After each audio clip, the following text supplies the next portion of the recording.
24 કલાક ચાલુ જ રહે. પોલીસ સ્ટેશન બધું બંધ થાય નહીં. કોઈ દિવસ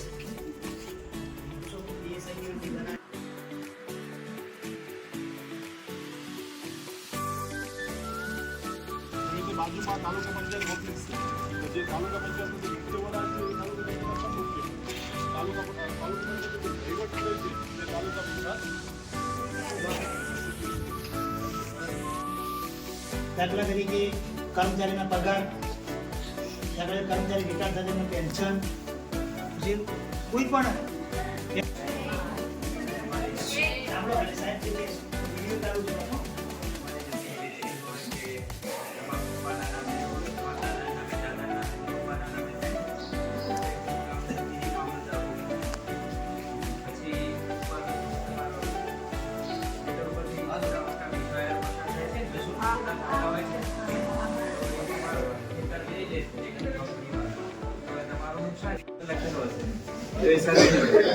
પછી કેટલી જમીન છે, ઘરનું ક્ષેત્રફળ, ધારો કે આપણે અમુક લોકો કહે છે મારે 2 એકર છે, 2 હેક્ટર છે, તો એ અહીંયા લખેલું, અહીંયા હેક્ટરમાં લખેલું, એકરમાં આપણે અને કોણ માલિક છે એની વિગત અહીંયા. તો તમે કીધું કે મારી જમીનનો કબજો છે બીજા, તો અહીંયા જે 7/12 જે હોય એમાં એનું માલિકનું નામ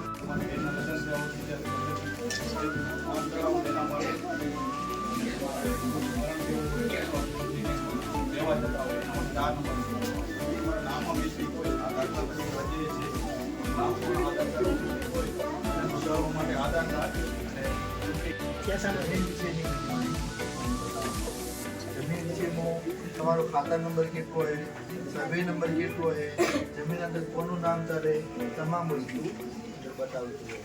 7/12 અને 8 બંનેના અંદર બતાવતું હોય. આ આપણો હોય 8 આના અંદર કયા કયા સર્વે નંબર હોય એના અંદર માહિતી બતાવે.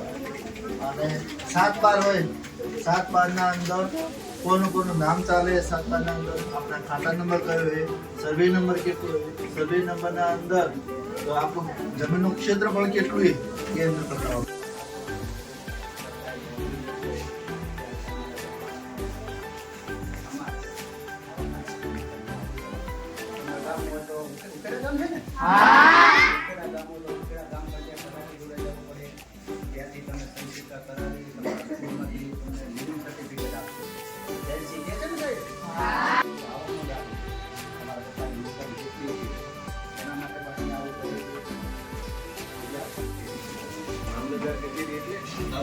બધો વહીવટ અહીંથી થતો હોય. વહીવટી વડા મામલતદાર કચેરી, મામલતદાર કચેરીમાં અલગ અલગ શાખાઓ હોય. મામલતદાર કચેરીમાં મામલતદાર વહીવટી વડા કહેવાય. એની નીચે નાયબ મામલતદાર આવે. નાયબ મામલતદાર શાખા હોય છે. મધ્ય રેતી શાખા હોય તો નાયબ મામલતદાર મધ્ય રેતી હોય. એ આખા તાલુકાની મધ્ય રેતી અધ્યતન કરતા હોય. કોઈ 18 વર્ષના થાય તો એનું નામ મધ્ય રેતીમાં દાખલ કરવું, પછી કાંઈ સુધારો વધારો કરવો કે એક્સપાયર થઈ જાય તો કમી કરવું, આવી રીતના એ મધ્ય રેતી કરતા હોય. પછી ઈદરા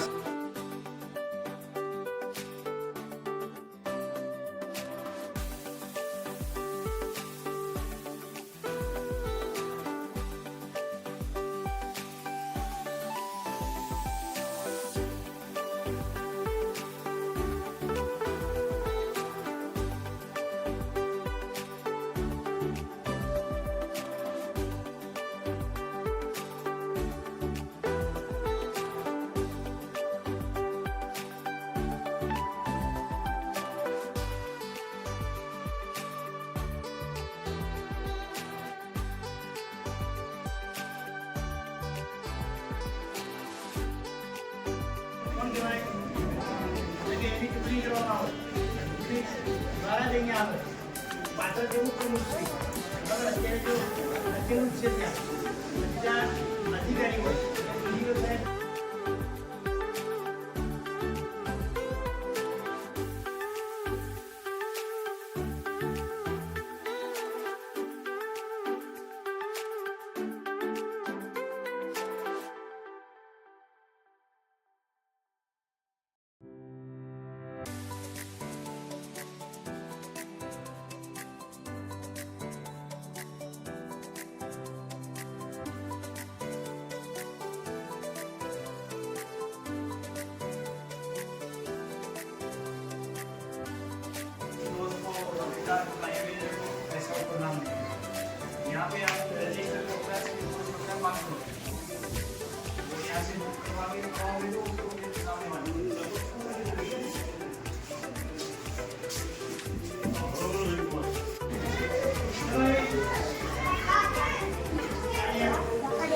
ઢક્કન જેવો ને આડે તે બધા લીકુઈ દે જે આપણા કોશિશની અંદર આવે છે.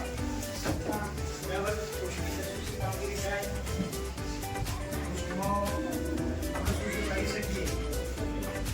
પછી આપણે આજે થોડી જાણકારી મેળવીએ.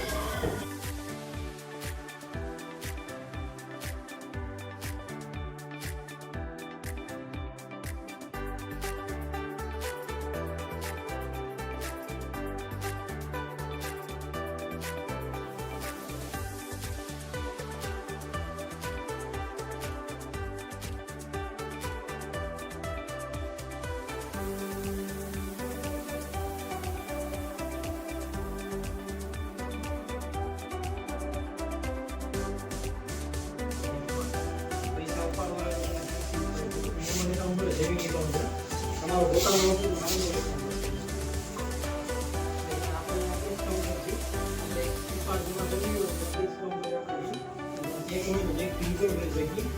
પૈસા જમા કરવાના આપણો બેંક એપ્લિકેશન બેંક એપ્લિકેશન